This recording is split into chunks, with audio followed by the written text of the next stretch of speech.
নেপালের অভিজ্ঞ কমিউনিস্ট নেতা কেপি শর্মা ওলি টানা চতুর্থবারের মতো প্রধানমন্ত্রী হিসেবে ক্ষমতায় ফিরেছিলেন মাত্র এক বছর আগে। দুর্নীতি দমন, কর্মসংস্থান সৃষ্টি এবং স্থিতিশীলতা আনার অঙ্গীকার করেছিলেন তিনি। কিন্তু রক্তক্ষয়ী বিক্ষোভ, দুর্নীতির অভিযোগ ও কর্তৃত্ববাদী শাসনের সমালোচনার মধ্যে মঙ্গলবার আকস্মিক পদত্যাগ করতে হলো তাকে।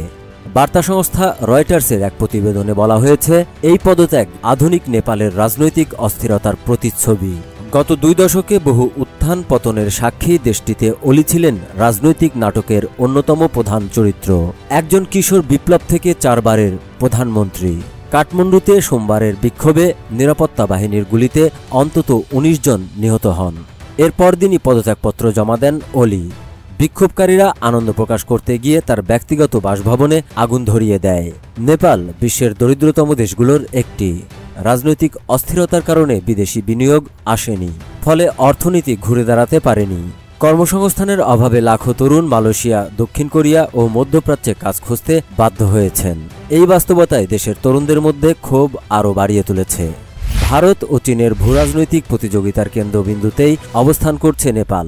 ওলি প্রায়ই চীনের কাছাকাছি বলেই বিবেচিত হয়েছেন। প্রথম দফায় প্রধানমন্ত্রী থাকাকালে ভারত বিরোধী জাতীয়তাবাদী আবেগ উস্কে দিয়ে সীমান্ত মানচিত্র পরিবর্তনের মতো পদক্ষেপ নেন তিনি। তবে 2022 সালে রয়টার্সকে দেওয়া এক সাক্ষাৎকারে ওলি বলেছিলেন, তার প্রশাসন নিরপেক্ষ ও অজোটপন্থী থাকবে।